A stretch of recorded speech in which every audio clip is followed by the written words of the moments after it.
Hello student, आज हम देखेंगे जनरल ऑर्गेनिक केमिस्ट्री। इसे हम शॉर्ट फॉर्म में जीओसी कहते हैं। इसे आज हम बिल्कुल बेसिक से स्टार्ट करेंगे। तो इसमें सबसे पहले हम देखेंगे कार्बन कार्बन के जनरल ऑर्गेनिक केमिस्ट्री। तो इसमें सबसे पहले कार्बनिक रसायन, इसे हम ऑर्गेनिक केमिस्ट्री को हिंदी में कार्बनिक रसायन कहते हैं। तो यहाँ पर हम इसमें लिख लेते हैं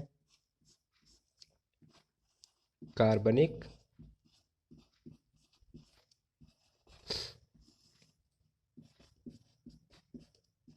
रसायन। कार्बनिक रसायन ये क्या होता है? ये कार्बन और उसके यौगिकों के अध्ययन रसायन विज्ञान की जिस शाखा में किया जाता है उसे कार्बनिक रसायन कहते हैं। इसे अगर एक लाइन में कहें तो कार्बन एवं उसके यौगिकों का अध्ययन। एक लाइन में अगर इसे कहें तो कार्बन एवं उसके यौगिकों यौगिकों का अध्ययन, जिसमें हम कार्बन और उसके यौगिकों का अध्ययन करते हैं उसे हम कार्बनिक रसायन कहते हैं। तो कार्बन आवर्त सारणी में बनाना हमें मालूम है कि आवर्त सारणी में कहाँ पे आता है, कि आवर्त सारणी हमारी कुछ इस तरह से होती है।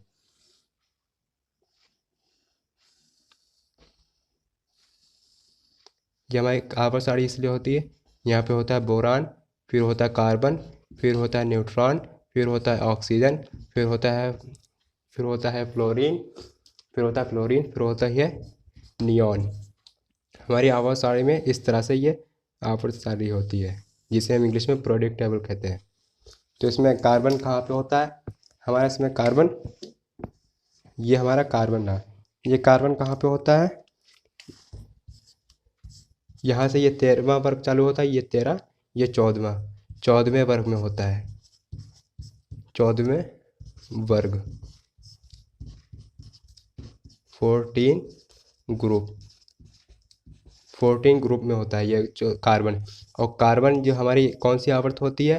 कार्बन ये हमारी सेकेंड आवर्त होती है, क्योंकि यहाँ पर जो होता है एक, इसके ऊपर जो है यहाँ पे एक हीलियम होता है और उसके नीचे वाली ये सेकेंड आवर्त होती है, और यहाँ पे एक सबसे पहले ऊपर हाइड्रोजन होता है। ये हमारी सेकेंड आवर्त होती है। इसे हम इंग्लिश में कहते हैं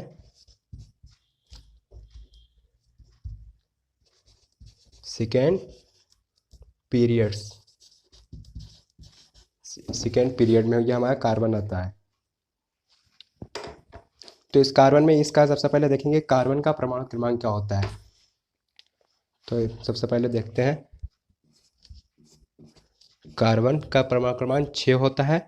इसे हम परमाणु क्रमांक कहते हैं।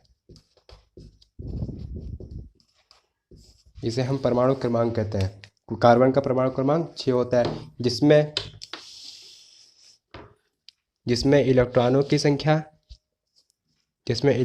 संख्या भी 6 होती है और प्रोटॉनों की संख्या भी 6 होती है और न्यूट्रॉनों की संख्या भी 6 होती है। हमारे इलेक्ट्रॉन भी इसमें कार्बन में 6 होते हैं, प्रोटॉन भी 6 होते हैं और न्यूट्रॉन भी 6 होते हैं। अगर इसका हम परमाणु क्रमांक हमें पता हो गया, अगर इसका हम द्रव्यमान संख्या निकालें तो द्रव्यमान संख्या होती है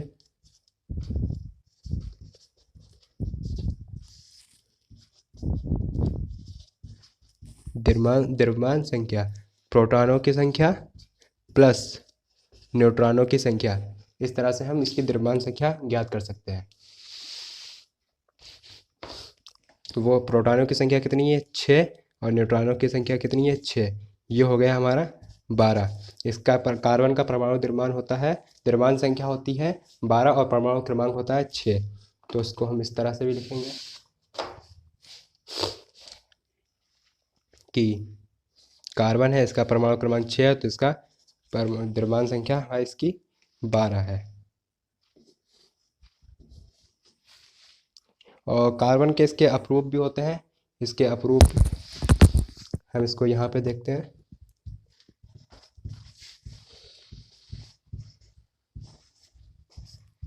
नंबर 1 होता है इसका, एक होता है हीरा, इसे इंग्लिश में डायमंड कहते हैं। ये हमारा हीरा होता है। ये इसकी संरचना कुछ इस तरह से होती है, ये कुछ इस तरह से इसका संरचना, ये हमारी 3D संरचना होती है। ये कुछ इस तरह से होती है। ये कैसी होती है? ये 3D होती है। ये हमारी जो है 3D संरचना होती है इसकी।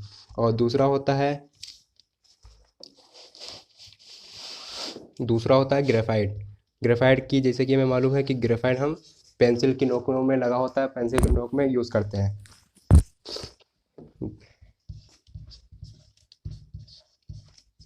ग्रेफाइट ग्रेफाइट की संरचना कुछ इस तरह से लेयर ऐसी बनी होती है।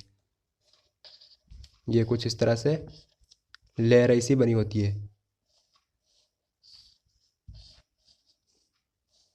ये लेयर यानी जंजीर ऐसी ये इसमें बनी होती है। ये जो है ग्रेफाइट की संरचना होती है।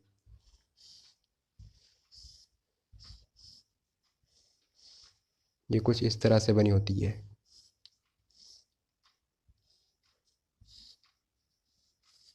ये जो है ग्रेफाइट की कोई इस तरह से संरचना होती है। और इसमें यहाँ पर इसका जो है इलेक्ट्रॉन होता है, जिसे हम ये जो है मुक्त इलेक्ट्रॉन होता है, इसे हम कहते हैं मुक्त। यहाँ पे जो है मुक्त इलेक्ट्रॉन होता है।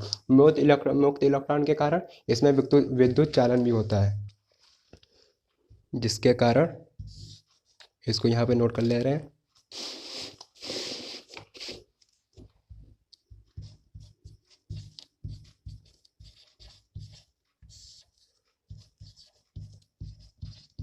जिसके कारण विद्युत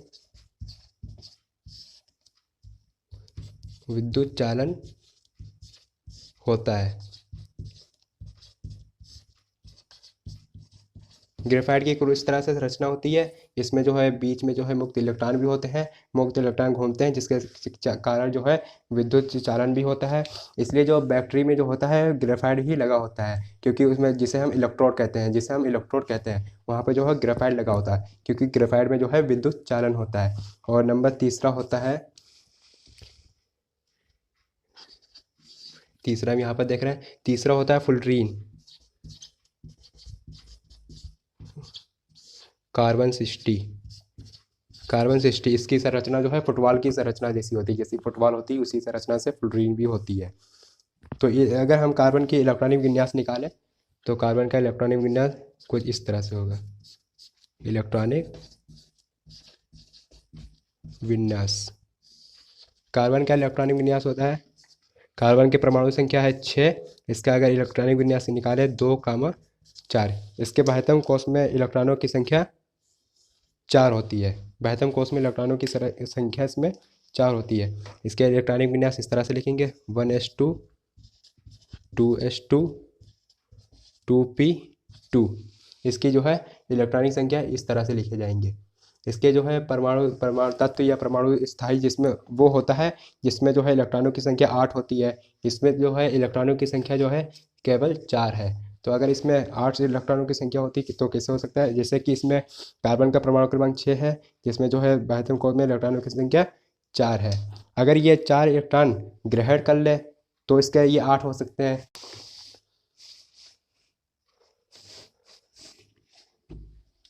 तो यहाँ पर इसमें देखेंगे सबसे पहले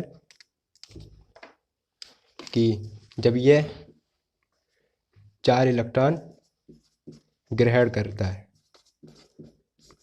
और जब ये भी देखेंगे कि जब ये 4 इलेक्ट्रॉन दान करता है तो इसमें क्या होता है। जब ये 4 इलेक्ट्रॉन ग्रहण करेगा तो ये हो जाएगा 2,8 हो जाएगा, जिसमें इलेक्ट्रॉनों की संख्या तो हमें पता थी कि इलेक्ट्रॉनों की संख्या 6 होती है। तो इसमें जब 4 इलेक्ट्रॉन इसमें जब ग्रहण कर लिए तो यहाँ पे हो जाएंगे इलेक्ट्रॉनों की संख्या 10 हो जाएगी, और प्रोटॉनों की संख्या तो उतनी ही रहेगी 6। तो यहाँ पे ये बन जाएगा कार्बन 4-। यहाँ पर जो है कार्बन जो है 4 जो है माइनस बन जाएगा, यानी जो है ये ऋणात्मक होगा। ये कार्बन जो है ऋणावेशित होगा, ऋणावेश। और अगर हम यहाँ पर देखें तो ये हो जाएगा 2, यहाँ पर 2 बचेगा। 4 इलेक्ट्रॉन तो इसने दान कर दिए, तो इसके पास से 4 इलेक्ट्रॉन वो चले गए। तो इलेक्ट्रॉनों की संख्या 6 होती है, तो इसने 4 इलेक्ट्रॉन दान कर दिए, तो यहाँ पे हो गए 2। और प्रोटॉनों की संख्या तो उतनी ही बनी रहेगी। तो यहाँ पर कार्बन के पास जो आ जाएगी ये हो जाएगी 4+ आ जाएगा, यानी यहाँ पर जो है कार्बन जो है धनावेशित है। यहाँ पर जो है कार्बन जो है धनावेश है। तो आपको ये बता दें कि यहाँ पे कार्बन ऋणावेश आया है, कहाँ पर कार्बन जो है धनावेश आया है। बल्कि जो है ये जो है ना ही कार्बन ऋणावेश होता है और ना ही कार्बन जो है धनावेश होता है। कार्बन फिर यहाँ पे जो है फिर होता क्या है, यहाँ पर इसमें हम देखेंगे। अब हम देखेंगे कि जब कार्बन ने 4 इलेक्ट्रॉन दान करे थे तो वो संभव क्यों नहीं है। जब कार्बन ने 4 इलेक्ट्रॉन दान करे थे वो संभव क्यों नहीं है। 4 इलेक्ट्रॉन दान करना, 4 इलेक्ट्रॉन जब दान करे थे, क्योंकि कार्बन के प्रोटॉनों की संख्या थी 6। ये कार्बन के नाभिक में यहाँ पर पड़े हुए थे। जो इलेक्ट्रॉन है वो जो है इसके चारों तरफ चक्कर लगा रहे थे। यहाँ पे 6 इलेक्ट्रॉन जो है यहाँ पर चक्कर लगा रहे थे। जब हमने इसे ऊर्जा दी तो यहाँ पर 1 इलेक्ट्रॉन निकल के बाहर चला गया और यहाँ पर हो गए 5 इलेक्ट्रॉन। जब जो है ये 6 इलेक्ट्रॉन को मजबूती से पकड़े हुए थे। 6 इलेक्ट्रॉन को मजबूती से पकड़े हुए थे। जब हमने इसे ऊर्जा दी, हम तो ये जो है निकलना मुश्किल था, फिर भी हमने इतनी ऊर्जा दी कि जो है 5 इलेक्ट्रॉन जो है इसमें से 1 इलेक्ट्रॉन जो है निकल गया। अब जो है 5 इलेक्ट्रॉन बचे हैं। अब जो है 6 प्रोटॉन 5 इलेक्ट्रॉनों को और ज़्यादा मजबूती से पकड़े हुए हैं। तो अब हमने क्या करा, इससे और ज़्यादा ऊर्जा दी। इसने जो है 1 और इलेक्ट्रॉन निकाल दिया यहाँ से, तो इसके पास बचे 4 इलेक्ट्रॉन। अब जो है 6 प्रोटॉन 4 इलेक्ट्रॉनों को और ज़्यादा मजबूती से पकड़ सकते हैं, क्योंकि इसका पहले जो है परिवार बड़ा था तो ये इतनी मजबूती से नहीं पकड़ रहा था। अब इसका परिवार छोटा है तो ये जो है अब आसानी से इसे 4 इलेक्ट्रॉनों को इसने पकड़ लिया है। अब जो हमने ऊर्जा दे तो नहीं सकते थे, फिर भी हमने इतनी ज़्यादा ऊर्जा दी इसे कि जो है इसने 1 और इलेक्ट्रॉन बाहर निकाल दिया और इसके पास बचे हैं 3 इलेक्ट्रॉन। अब जो 6 प्रोटॉन 3 इलेक्ट्रॉनों को इतनी मजबूती से पकड़े हुए हैं कि अब जो है इनसे जो है ये कितनी भी ऊर्जा दे दें, अब इनसे ज़्यादा जो है इलेक्ट्रॉन नहीं निकल सकते। तो ये जो है 6, जैसे कि एक आदमी को 2 लोग पकड़े हुए हैं। यहाँ पे 6 प्रोटॉन है, 6 प्रोटॉन जो है 3 इलेक्ट्रॉनों को पकड़े हुए हैं। तो यहाँ पर हम इसे लिख भी सकते हैं कि 6 प्रोटॉन वाले नाभिक के प्रबल आकर्षण के सामने 4 इलेक्ट्रॉन जो है निकलना संभव नहीं है। 6 प्रोटॉन वाले नाभिक के प्रबल आकर्षण के सामने जो है 4 इलेक्ट्रॉन निकलना संभव नहीं है। और जो है 4 इलेक्ट्रॉन जो है जब दान करे तो वो संभव नहीं है। जब 4 इलेक्ट्रॉन ग्रहण कर रहे थे वो क्यों नहीं संभव है। 4 इलेक्ट्रॉन तो ग्रहण तो कर सकते थे, क्योंकि जो है उसमें तो ज़्यादा हो जाते हैं। तो ये हम देखेंगे यहाँ पे जब 4 इलेक्ट्रॉन ग्रहण करे गए थे। जब 4 इलेक्ट्रॉन ग्रहण करे गए तो यहाँ पर हो जाएंगे 6 प्रोटॉन है इसके पास, कार्बन के पास, और इसके जो है इलेक्ट्रॉनों की संख्या हो गई थी 4, जिसने ग्रहण कर लिए, तो यहाँ पर हो गए 10 इलेक्ट्रॉनों की संख्या है। अब यहाँ पर तो ये वही बात है कि एक छोटी सी पुलिस चौकी पूरे देश को संभाल रही है। अब छोटी सी पुलिस चौकी जो है पूरे देश को तो नहीं संभाल सकती, इसलिए जो है ये संभव नहीं है। तो इसमें भी हम लिख सकते हैं कि कार्बन 4- जो है 6 प्रोटॉन वाले नाभिक के लिए 10 इलेक्ट्रॉन को संभालना संभव नहीं है। तो फिर जो है ये जो है कार्बन जो है 4 इलेक्ट्रॉन दान भी नहीं कर सकता और 4 इलेक्ट्रॉन जो है ग्रहण भी नहीं कर सकता। तो फिर जो है अब ये करता क्या है। अगर ये दान भी नहीं कर सकता और ग्रहण भी नहीं कर सकता तो फिर ये करता क्या है। तो हम देखेंगे कि कार्बन के जो है बाह्यतम कोश में कितने होते हैं। कार्बन का होता है 2, बाह्यतम कोश में 4 इलेक्ट्रॉनों की संख्या होती है। तो जो है कार्बन के पास जो है 4 इलेक्ट्रॉन जो है पड़े हुए हैं। एक ये इलेक्ट्रॉन है, एक ये इलेक्ट्रॉन है, एक ये इलेक्ट्रॉन है, एक ये इलेक्ट्रॉन है। और जैसे कि दो गरीब आदमी हैं जिनके पास, जो गरीब है एक के पास रोटी है एक के पास सब्जी है। अगर वो अलग अलग खाएंगे तो वो जो है उनका ठीक से नहीं खा पाएंगे। अगर वो एक पास मिल के बैठ जाए और एक साथ खाएंगे, एक के पास रोटी है और एक के पास सब्जी है, अगर वो मिल के खाएंगे तो वो जो है एक साथ ठीक से खा सकते हैं। वैसे ही कार्बन के पास जो है 4 इलेक्ट्रॉन है और इनके पास हाइड्रोजन के पास 1 इलेक्ट्रॉन होता है। उसको भी अपने बॉन्ड बनाने के लिए जो है 2 इलेक्ट्रॉनों की ज़रूरत पड़ती है। तो इसके पास आ जाएगा हाइड्रोजन। यहाँ पर हाइड्रोजन आया, उसने अपना इलेक्ट्रॉन यहाँ पे दिखाया। ये हाइड्रोजन आया, उसने यहाँ पर अपना इलेक्ट्रॉन दिखाया। ये हाइड्रोजन आया, इसने यहाँ पर अपना इलेक्ट्रॉन दिखाया।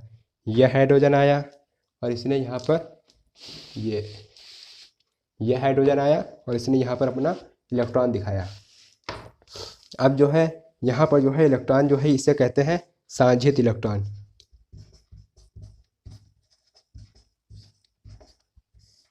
इसे कहते हैं साझित इलेक्ट्रॉन। इसे जो है इसे कहते हैं एकल सहसंयोजिक बंध।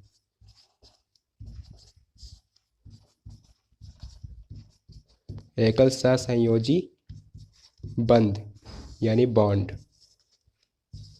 इसे यहाँ पे इंग्लिश में भी चलता है, इंग्लिश में ही लिख दिया। इसे हिंदी में बंध कहते हैं, इंग्लिश में इसे बॉन्ड कहते हैं। तो इसने यहाँ पर साझित इलेक्ट्रॉन बना लिया है। तो यहाँ पर साझित इलेक्ट्रॉन कैसे है, जैसे कि इसका यहाँ पर जो है यहाँ पे ये इसका एक बॉन्ड बन जाएगा, इसका यहाँ पर एक ये बॉन्ड बन जाएगा, इसका यहाँ पे एक बॉन्ड बन जाएगा, इसका यहाँ पे बॉन्ड बन जाएगा। इस बॉन्ड पे ना तो हाइड्रोजन का कब्जा है और ना ही कार्बन का कब्जा है। इस पे भी ना तो हाइड्रोजन का कब्जा है ना तो कार्बन का कब्जा है। इसने जो है साझित करी है, जैसे कि साझेदारी करी है। जैसे कि कहते हैं साझेदारी करते हैं, जैसे कि दो लोग हैं किसी काम में साझेदारी करी है, इसका जो है आधा हिस्सा जो है दोनों का है। तो यहाँ पे इसकी संरचना आगे किस तरह से बनेगी, यह है जैसे कि यहाँ पे कार्बन है, इसने जो है एक बॉन्ड बना लिया, यहाँ पे बॉन्ड बन गए, ये बॉन्ड बन गए, ये बॉन्ड बन गए, इससे जो है हाइड्रोजन जुड़ा हुआ है। हाइड्रोजन कार्बन के जो है 4 बॉन्ड बनते हैं। कार्बन जो है 4 कुछ भी कर सकता है, कभी जो है 5 बॉन्ड नहीं बना सकता। कार्बन के जो है हमेशा 4 बॉन्ड बनते हैं। कार्बन 4 बॉन्ड से ज़्यादा एक भी बॉन्ड ज़्यादा नहीं बना सकता। 3 बॉन्ड जो है कभी कभी बन भी सकते हैं, नहीं भी बनते हैं, बन भी सकते हैं, लेकिन कुछ भी कर सकता है। कभी कार्बन के 5 बॉन्ड नहीं बन सकते हैं। और कार्बन जो है अपने 4 बॉन्ड रखता किस तरह से है वो हम देखते हैं। कार्बन जो है कभी भी इस तरह से अपने 4 बॉन्ड नहीं रखता। इसके भी 4 हो गए, इसके भी 4 हो गए, क्योंकि यहाँ पर इलेक्ट्रॉनों का इतना बड़ा झुंड आ जाता है कि जो है जिसके प्रतिकर्षण के कारण जो है ये कार्बन कार्बन एक साथ नहीं रह सकते। इसलिए जो है यहाँ पर अधिकतम यहाँ पर 3 इलेक्ट्रॉन बन सकते हैं। अधिकतम 4 नहीं बन सकते, अधिकतम यहाँ पर 3 इलेक्ट्रॉन बन सकते हैं।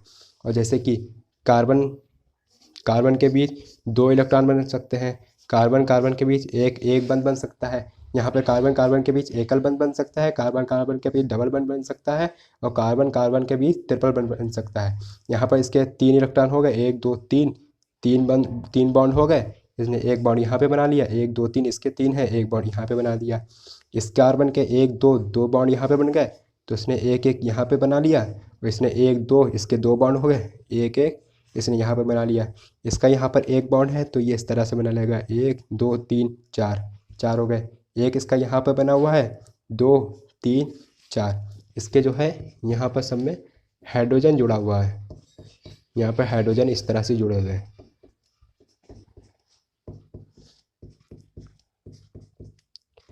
इस तरह से यहाँ पे जो है इसमें हाइड्रोजन जुड़ा हुआ है। अधिकतम जो है ये जो है 3 बॉन्ड ही बना सकता है, 3 बॉन्ड ही एक कार्बन जो है पास में बना सकता है, कभी 4 नहीं बना सकता। 3 से कम बना सकता है, 2 बॉन्ड बना सकता है, 1 बॉन्ड बना सकता है, 3 से कम। और कार्बन जो है एक अधातु है, यानी जो है नॉन मेटल है। कार्बन अधातु है, अधातु का मतलब यानी जो है नॉन मेटल।